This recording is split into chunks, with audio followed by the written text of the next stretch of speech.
तो बच्चों आज हम प्रूफ करने वाले हैं आर्किमिडीज का सिद्धांत।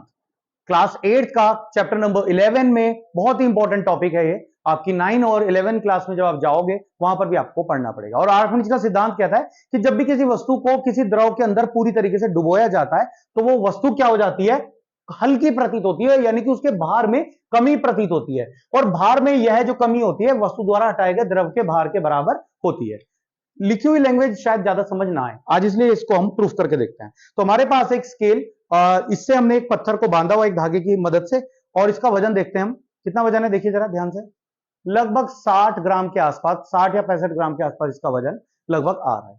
अब इसको जो है मैं यहां पर लटकाऊंगा और अभी देखिएगा, अभी 60-65 था ना, अब जैसे पानी के अंदर जाएगा ये तो क्या होगा, अब देखिएगा पानी के अंदर जाते ही देखो भार, देखो इसका कितना हो गया, कम दिख रहा है, अब कम हो रहा है, कितना हो गया, ये देखो लगभग 15 ग्राम के आसपास आ गया, यानी कि इतना वजन इसका कम हो गया।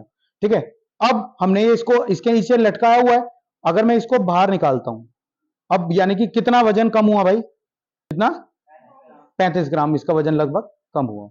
तो अब क्या होना चाहिए कि ये जो भार में जो कमी आई है, कितने ग्राम, देखो यहां पर कितना था, 60 ग्राम के आसपास हमने लिखा हुआ है ना। इनिशियली हमने लिया है कितना, 60 ग्राम, 60 था, 65 ले लिया हमने क्योंकि जब मेजर करा था तो उसमें 60 था।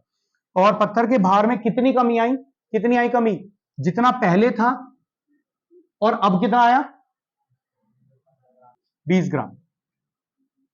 तो कितनी कमी आई, 40 ग्राम। तो अब ये जो बाहर जो पानी गिरा है ना, ये 40 ग्राम होना चाहिए। चलिए अब ये जो बाहर पानी गिरा है, इस पानी को हम देखते हैं और हमारे पास ये ट्यूब्स हैं, इन ट्यूब्स के अंदर इस पानी को डालते हैं। पानी को अब हम यहां पर कलेक्ट कर रहे हैं। कुछ पानी हमारा थोड़ा सा 1-2 बूंद गिर गया, पर इतना तो चलता है हमारा। अब ये हमारे पास एक खाली ट्यूब है, इसके ऊपर कुछ मार्किंग भी हो रही है, तो अब देखिएगा, और लगभग देखो जरा यहां पर देखो 30 और 40 के बीच में पानी का लेवल आया है। इसका मतलब क्या है, और क्योंकि ये जो लिखा है ना ये मिलीलीटर में है और वो क्या था, वो किलोग्राम में है। लीटर और किलोग्राम में भी थोड़ा सा अंतर होता है, तो वही अंतर, तो लगभग हमारा बिल्कुल उतना ही पानी बिल्कुल हमारा बाहर गिरा वजन था। तो बात समझ में आई, मतलब है कि भार में यह कमी उस वस्तु द्वारा हटाए गए द्रव के भार के बराबर होती है। ये है बच्चों हमारा आर्किमिडीज का सिद्धांत। ठीक है बच्चों, इसी के साथ एक चीज और बता सकते हैं कि अगर आपको किसी घन का आयतन निकालना हो तो आप आसानी से निकाल लेते हैं। आपको पता है LBH, यानी कि लंबाई चौड़ाई ऊंचाई, तीनों की गुणा करके आसानी से निकाल देते हैं। किसी वर्ग का निकालना हो तो आप लंबाई गुणा चौड़ाई करके निकाल देते हैं। ठीक है, और किसी इस तरीके की शेप का निकालना हो, जैसे ये है, ये कैसी शेप है, ये कैसी शेप है बेटा, बताओ, बेलन, वेरी गुड, बेलन। तो बेलन का आयतन निकालना तो इसका भी हमारा एक प्रॉपर सूत्र होता है। तो यानी कि हमें जो नियमित शेप है उनके सूत्रों की मदद से हम उनको निकाल सकते हैं।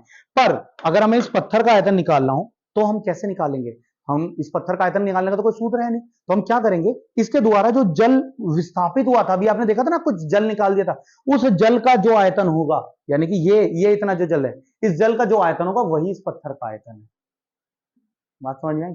अगर कभी भी आपको किसी पत्थर का आयतन निकालना हो तो आप कैसे निकाल सकते हैं, इस जल का आयतन निकाल लो, ये जितना भी जल है इसका आयतन निकाल लो आप, और जितना ही जल का आयतन होगा वो ही इस पत्थर का आयतन है, क्योंकि इसके द्वारा ये ही जल डिस्प्लेस हुआ है, विस्थापित हुआ है। बात समझ में आई। चलिए, थैंक यू।